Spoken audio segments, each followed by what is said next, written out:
Hello, Canadian football fans, and indeed another CFL season is underway, and welcome to another video as we pay homage to former CFL All-Stars of the past in this two-part series as we're going back again to the 1970s, 1972. And in fact, in part 1 we'll cover the Western Division All-Stars and of course the East for part 2.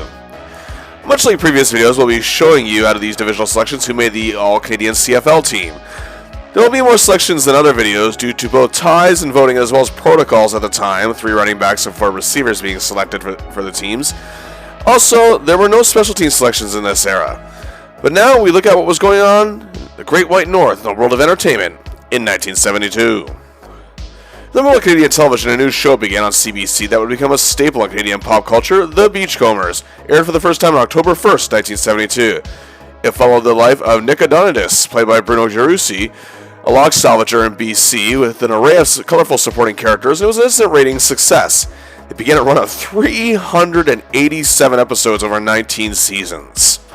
Also for kids programming, CBC was the place to be with the ever-popular Mr. Dress-Up. It is one of the network's highest-rated shows, not just in its daytime slot, but also in general.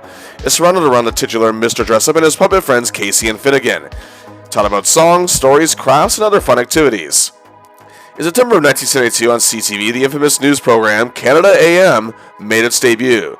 Again, a very thorough news program that covered all aspects of important news across the country, 3 hours every morning, and became a hit and lasted 44 years.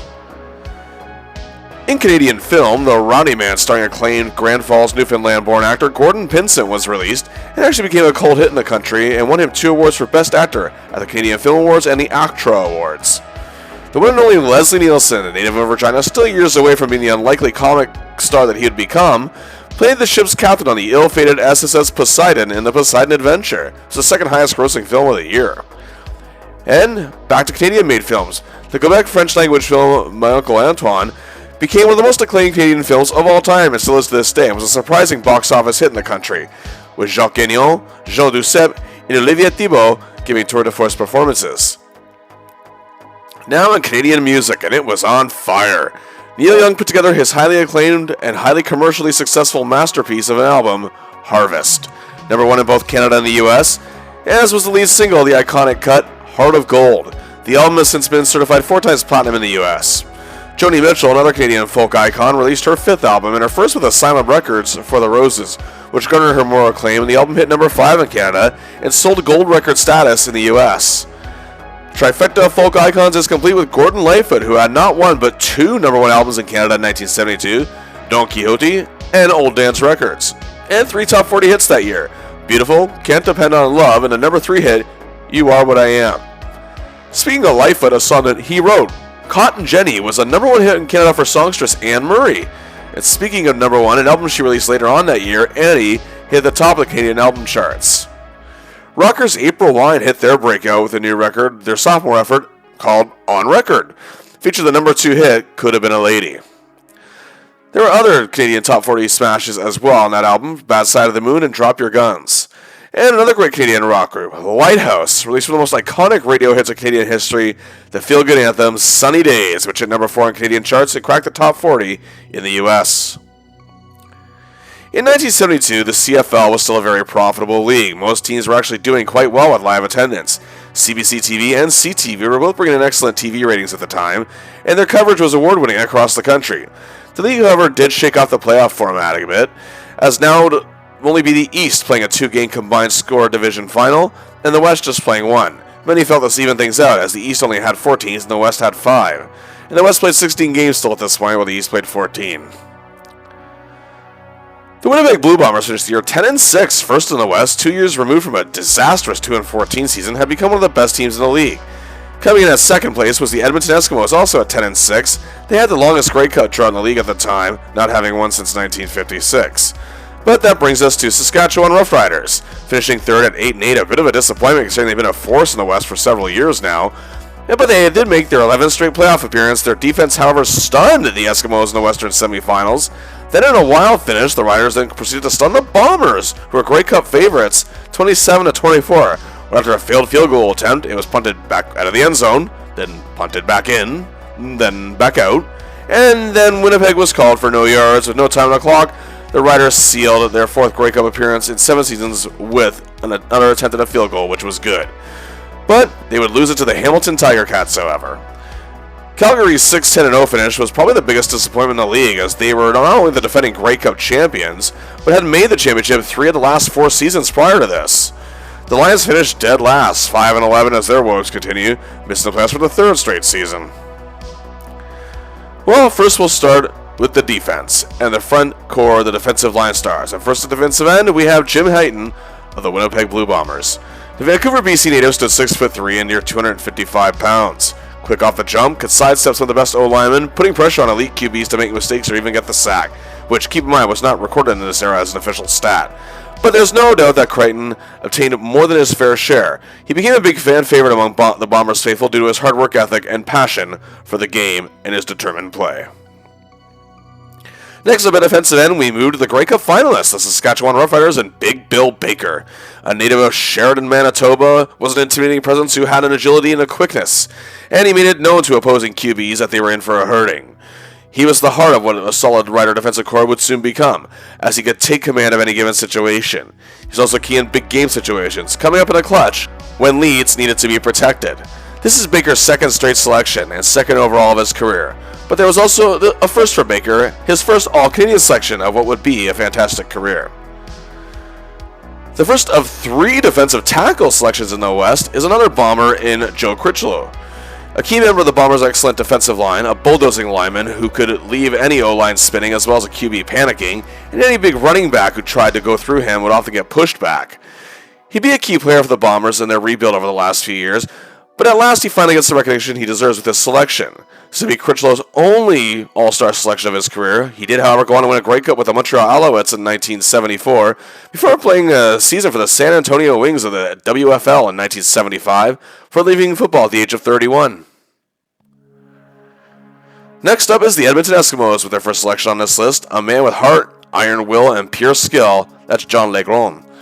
At 5'10", 235 pounds, he was completely passed up by the NFL, and even some CFL teams weren't overly keen on him, but he wanted himself a spot on the Eskimos and defied the odds. He played like he was 10 feet tall, not just with a warrior spirit, but with his outright ferocity on this Eskies defensive line, and became one of the most popular players in the city of Edmonton. This is his 5th straight and overall divisional selection as an All-Star, as he was a true leader for the Eskimos. And rounding out the defensive line selections, the great John Helton of the Calgary Stampeders, making their first appearance on this list. Despite the rough year, Helton was once again the constant of the team. This is his 4th straight and overall All-Star selection, as his path to becoming perhaps the greatest Stampeder defensive player in history was being carved. Helton had crazy focus. He's also a thinking man's player, making it hard for coaches and offensive coordinators to counter his attacks. He never let up. Even if a game was out of reach, he still played with that same intensity and strategy. As I mentioned before, quarterback sacks did not count in the CFL in 1972, but many feel Helton would probably be one of the all-time leaders in that era at the very least, as well as his overall tackles for losses to boot to running backs and others. Helton had such a banner year on this Rough Stamps team that for the very first time, he was awarded the Shenley Award for CFL's most outstanding lineman. And of course, that meant Helton was a recipient of his 2nd straight and overall All-Canadian selection, meaning the West takes up half of the defensive line on All-Canadian members. Now we move to the linebacking core, and we go to the Edmonton Eskimos. David Gasser, one of the quicker linebackers in the league and great against the run. Good at reading any offensive patterns, he was also quick on the QB blitz, and also good at being an extra coverage man, as he did snag 2 interceptions this season, and was good at knocking down passes. He could pretty much do it all. The years have been pretty lean for the Eskimos in recent years, but Gasser helped turn them into a playoff team, and he helped lead an improved defense. This is his 3rd straight and overall All-Star selection, but also be the last after he retired after the season at the age of 30. He wanted to become a police officer, and later, an inspector at the district attorney's office. But he went on his best as he garnered his first and only All-Canadian selection. And now we go to the BC Lions for their first selection on this list so far. It was one of their most popular players at a time when the team itself was flailing. And that's linebacker Ray Nettles, a young 23-year-old rookie with hunger and eagerness to prove himself. He blew coaches away at training camp and won himself a slot at the Lions squad. Nettles was a man who always wanted to motivate his team and lead by example. whether it was knocking back a runner for a loss or a QB out of the pocket. Nails would take them down and sometimes send them flying back. He had caused the best of them to make a mistake, and was also good against the pass with 3 interceptions this season. That's quite the rookie year. And, in addition to his first divisional selection, it's also his first All-Canadian selection. Rounding out the linebackers is Mickey Doyle, the Winnipeg Blue Bombers, who joined the team in 1970 and was a part of their rebuild. He became a key component in their defense, a punishing tackler who wasn't afraid to get nasty against the opposition. Doyle was able to frustrate and fluster opposing offenses in his short career. After a breakout season the year prior, he was seen as an underrated defensive star, but got his recognition at last this year, which would be his first and only All-Star selection. He only played one more year for the Bombers before spending his last season between BC and Calgary in 1974 and retired at the age of 27. And now we move to the secondary, the defensive backs, and starting with one of the best of the era, for the Calgary Stampeders, Frank Ondrewski. Size, speed, quick hands, and a pain to run a pattern against above all. His reach was uncanny with long arms that could pull down or knock down any given passes from the best QBs to a star receiver. On top of that, he could hit you and jar the ball loose, obtaining an incompletion. One Calgary newspaper article suggested that they were surprised that NFL never picked up on him. This season, for a weak Stamps team, he had another highlight, as the Stamps did have an excellent QB coverage up front and in the back secondary, and his 6 interceptions, well, that was evidence of that. This is his 5th All-Star selection after obtaining 3 straight from 67 to 69, and 1 during the Grey Cup win last year in 71, and now here in 72. Next, we move to Saskatchewan, and also one of the best of this era, in Bruce Bennett, a superstar in college for the Florida Gators, but was seen as too small for the NFL and completely passed up.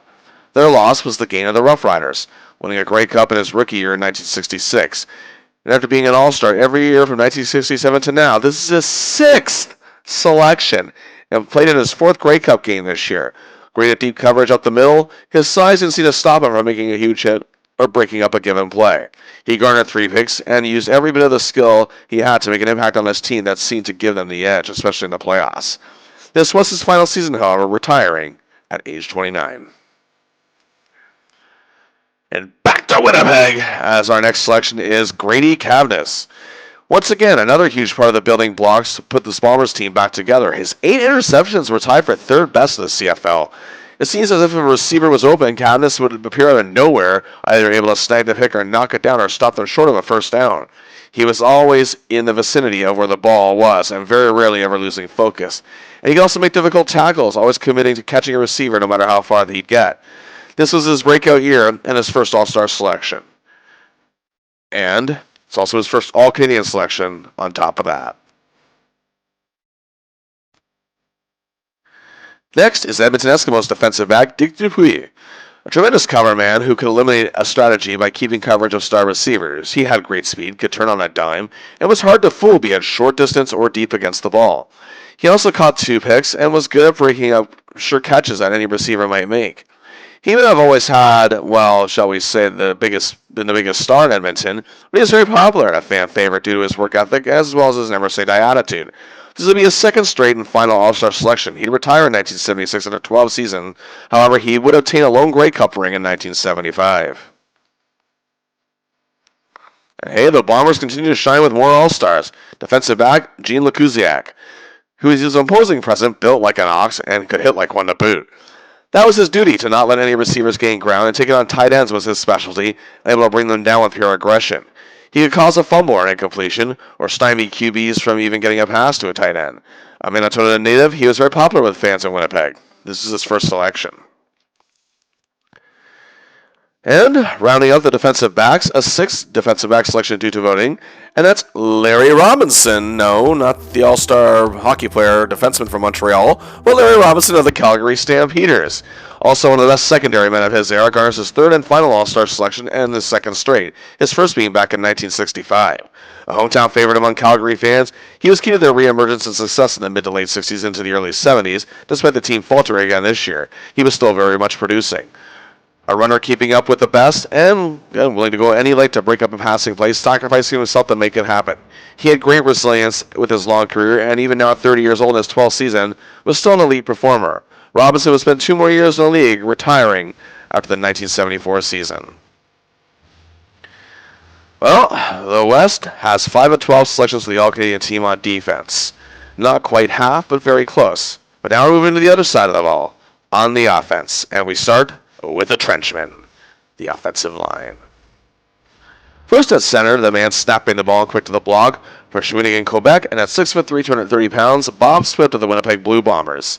He is the unsung hero of the Bombers' attack and achieves his second straight selection and second overall.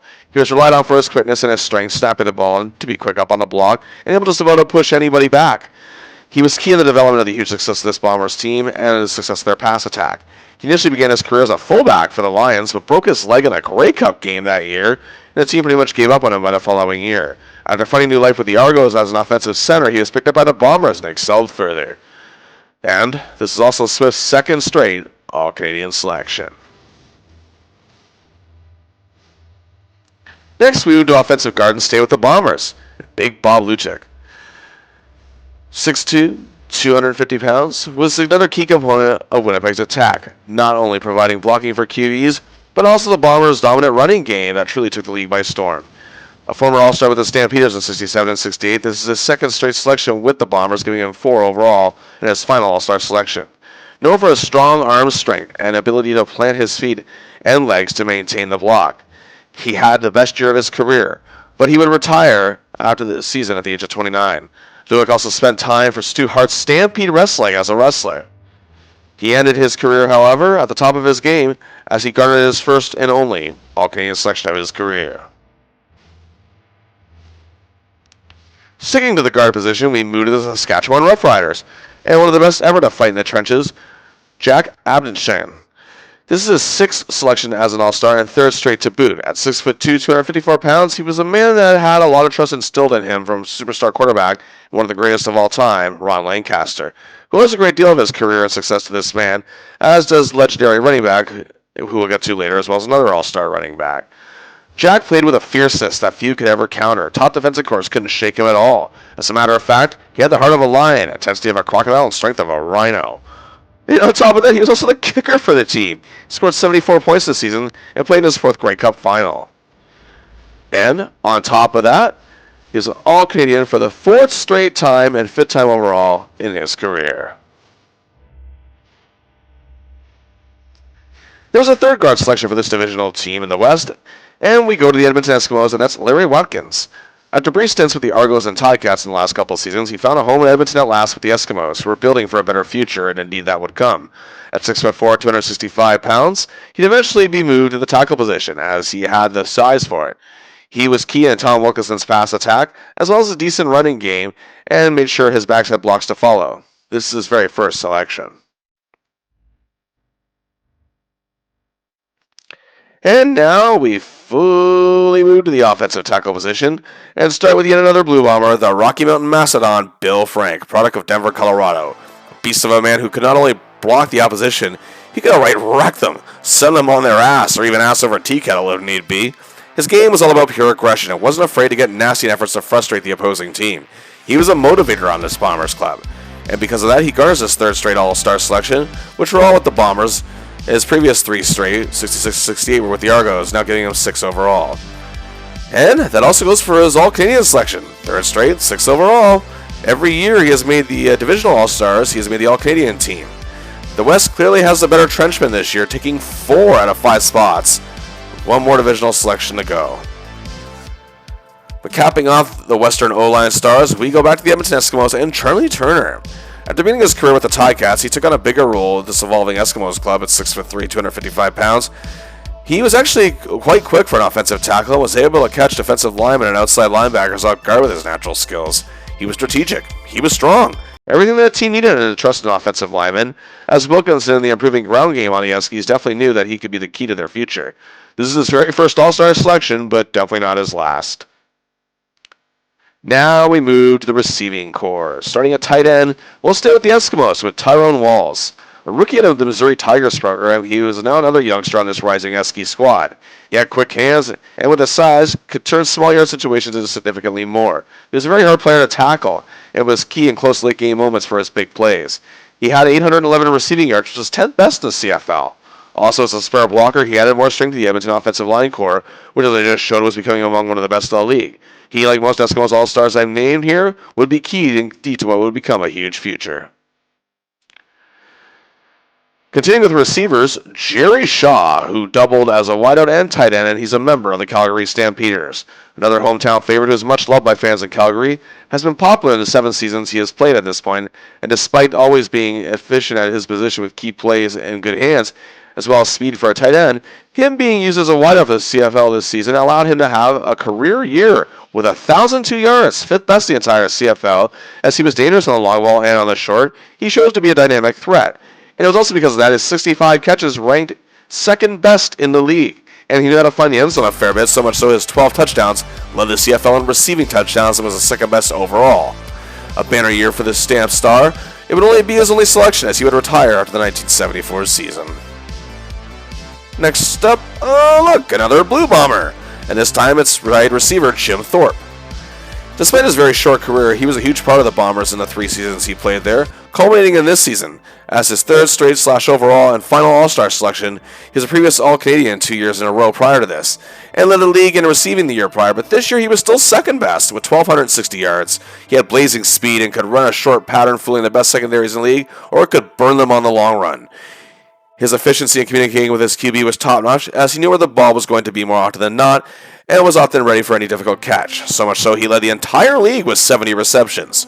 And to top it off, 2nd for 11 receiving touchdowns, and tied for 4th overall with his 11. He actually disappeared from the world of football after this season, but he resurfaced with a brief stint with the Portland Storm of the World Football League. And last and most certainly not least on the receiving core, we make our way back to the BC Lions for the first time in a while.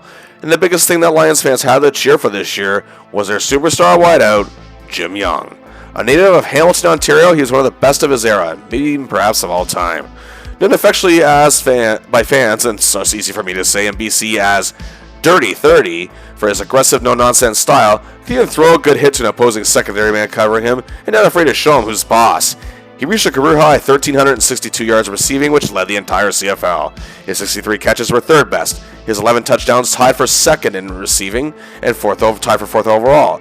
Young would clutch that ball once he caught it, like his life depended on it. He played with heart and ferocity, and BC fans adored him because of it. And it's also because of that he was named the CFL Shenley Award winner for Most Outstanding Canadian for the 2nd time in 3 seasons, having won in 1970. And this gives him what would be his first and actually only All-Canadian selection. He retired in 1979, having played all 13 CFL seasons with the Lions, also giving the West their only All-Canadian receiving selections. As of now, we move to the backfield. And we start with the rookie sensation for the Saskatchewan Roughriders, Tom Campana. Campana added youth to a veteran backfield, and while his ground game was pretty good, scampering for 365 yards, this is a spare receiver is where he was the big threat. The Riders receivers had struggled a bit outside of Bobby Thompson, but Campana was Lancaster's 2nd favorite target, and became so because of his ability to catch the ball quick behind the line of scrimmage and use his running back abilities for speed to pick up yards or an first down. He finished with 719 yards receiving. On top of that, had 676 kick return yards, which was 2nd best in the league. Overall, he had 1,760 total yards, one of the CFL leaders in that category. And because of that, he was a finalist for the Shenley Award for Outstanding Rookie, but would lose the award, and he got his team to a Grey Cup. This would also be Campana's only All-Star selection. He had a good but very short career, retiring after the 1977 season, having spent his whole time in Regina. But we stick to the Riders. The next running back selection, one of the all-time CFL greats, the marvelous George Reed. His 10th CFL season, 33 years old, still at the top of his game. 6 feet, 205 pounds, he had the intensity of a fullback, but wasn't afraid to block either, but he knew how to pace his game. If he was picking it up just a few yards for a key play, he'd use his strength. But then you just never know when he'd turn up with his amazing speed and quickness of winning tackles, sidestepping, and hey, not afraid to stiff arm here and there. He rushed for 1,064 yards. Not only was it 3rd best in the league, but it was his 8th time reaching the millennium mark in his career. The only other 2 times he did not, however, was in his rookie year and in 1970, where he missed 4 games. As a matter of fact, 4 out of 5 games that Reed ever missed in his career were that season, as his durability was key in the rise of the Roughriders in the 1960s. This is his 7th selection as an All-Star. He'd had 5 straight from 65 to 69, and now has back-to-back from last season. His 13 touchdowns, all rushing, led in both the category of runs and overall touchdowns. Also this year was his 4th Grey Cup appearance. And Reed was also an ambassador to the league, as even while still playing, he was the president of the CFL's Players Association. And indeed, this gave Reed his 7th All-Canadian selection, as indeed every year he was a divisional All-Star at this point. He is one of the best in the league as an All-Canadian in the position as well. And completing the running backs, the little ball of fury, Mac Aaron of, yes, you guessed it, the Winnipeg Blue Bombers. At 5'5" and 170 pounds, the NFL barely gave him a look, but he used his size to his advantage. He was very difficult to tackle, had a sharp quickness that frustrated a defense who towered over him. A bit of a precursor, shall we say, to the great Pinball Clemens in the 1990s. Most of all, he played with heart and never feared anyone and refused to be intimidated. He led the entire league with 1,527 yards rushing, insane, that's over 100 yards a game. His 552 kick return yards were 4th best in the league, and because of that, combining every other aspect, he had total 2,530 yards, leading the entire league in overall yardage, setting at time what was a CFL record. However, voters felt it wasn't good enough to win the CFL's Outstanding Player Award. He'd have to settle for being a finalist. Despite this, however, he was an All-Star for the 2nd straight year, and the NFL did take notice, so much so, he was picked up by the New England Patriots in 1973, playing 3 seasons there, and his first 2 he actually did really well, and he became a very big fan favorite. However, in his 3rd season, he played part of it for the Pats and finished it with a 4-game stint with the Atlanta Falcons. However, this being his final season in the CFL, saw him obtain his first All-Canadian selection, with the West taking up 2/3 of the running back selections. And now, the final All-Star. And of course, that'd be at the position that brings the most glory and also the most scrutiny. Here we go. At quarterback, it's surprise from the Winnipeg Blue Bombers, the man who fought to even have a career, Don Jonas. After a short yet uneventful stint with the Philadelphia Eagles in 1962, he was dropped due to his lack of size. He excelled, however, in minor league football, winning the Atlantic Coast Football League MVP in 1964, and won 3 straight MVPs from 1966 to 68 as part of the Orlando Panthers of the Continental Football League. And he took a chance at the CFL in 1970. He showed some promise with the Argos, but the Argos dropped him for Joe Theismann, and the Bombers picked him up. That's one of those moves that actually benefited both clubs in a way. In 1971, he was the CFL's most outstanding player as the Bombers made the biggest turnaround in CFL history. Jonas was a smart QB, utilizing the blocking of his offensive line, giving him time to make a play, but against quicker defenses, he had a quick release, and his receivers read him perfectly, and vice versa. He could dodge oncoming defenders, and had to make difficult passes to get the ball away out of the pocket. Jonas led the league in 3 categories: passing yardage with 3,583, 27 touchdown passes, and his completions with 252. As for completion percentage, his 56.4 was 5th best. This gave him his 2nd straight and final All-Star selection. It was also his 2nd straight and final All-Canadian selection. He'd retire after the 1974 season. The West takes up 8 of the 13 offensive selections for the All-Canadian team, a vast majority, and overall takes 13 of 25 selections, edging out the East barely with just above half. Out of the 28 All-Star selections from the West, an impressive 7 made the Hall of Fame. But all but one of them had to wait a while for their inductions. The one who didn't wait, however, was Stamps icon John Helton. Just 4 years after his 1982 retirement, he was enshrined in the Hall by 1986. Jim Young, the star receiver with the Lions, waited nearly a decade after being eligible and got out of his due in 1991 at last. Bill Baker finally got his just due in 1994. The former Riders All-Star also had some big seasons with the Lions. Larry Robinson of the Flames, star defensive back, was inducted in 1997, waited nearly 20 years to get the call. Bombers offensive lineman and star Bill Frank waited more than 20 years when he got the call in 2001. Ray Nettles of the Lions waited over 20 years to boot. He finally got his induction in 2005. And lastly, it's Jack Abendschen of the Riders, waited nearly 35 years to finally get his well-deserved induction to the Hall. However, there are still some on this All-Star team that many feel have been overlooked for many years as of 2025. And as the Eskimos with some glaring omissions. Offensive lineman Charlie Turner was a 5-time All-Star and key in their rebuild, and even one outstanding offensive lineman, and collected 3 Grey Cup rings. Edmonton defensive tackle John Lagrone was a 6-time All-Star in 8 seasons. People have been inducted with less in more seasons. Bob Swift, center of the Bombers, was an All-Star 4 straight seasons, and was one of the best in his position at the time. Bruce Bennett of the Riders, star defensive back, 7 seasons, 6 All-Star selections. And Frank Andruski, defensive back of the Stamps, 6-time All-Star in 8 seasons. Well, it's clearly known by now the Bombers dominated the divisional selections with an overall total of 11. Strong on both sides of the ball, with the best offense in the league and the second-ranked defense. And they had 6 on offense and 5 on defense in their total selections. Coming in second were the Edmonton Eskimos, who are re-emerging, totaled 6, 3 each on both sides of the ball. Third place and Grey Cup finalists West Division champion Saskatchewan Roughriders. Well, their offense was slightly stronger than their defense, with 3 selections on offense and 2 on defense, totaling 5. The Stamps Roughier, however, coming in 4th, still had an excellent defense and proved so with 3 selections and had 1 on the offensive side. Again, totaling 4. And the last place Lions had 2, 1 each on both sides. The place they finished in ranking, well, that's the way the All-Star competitors finish in ranking as well. And that does it for part 1 of our look at the 1972 CFL All-Stars. Next time, we'll be heading to the East Division led by the Grey Cup champion Hamilton Tiger Cats. What other CFL seasons would you like to see us cover? Let us know in the comments. In the meantime, please like and share the video, subscribe to the channel. Until next time, I'll see ya!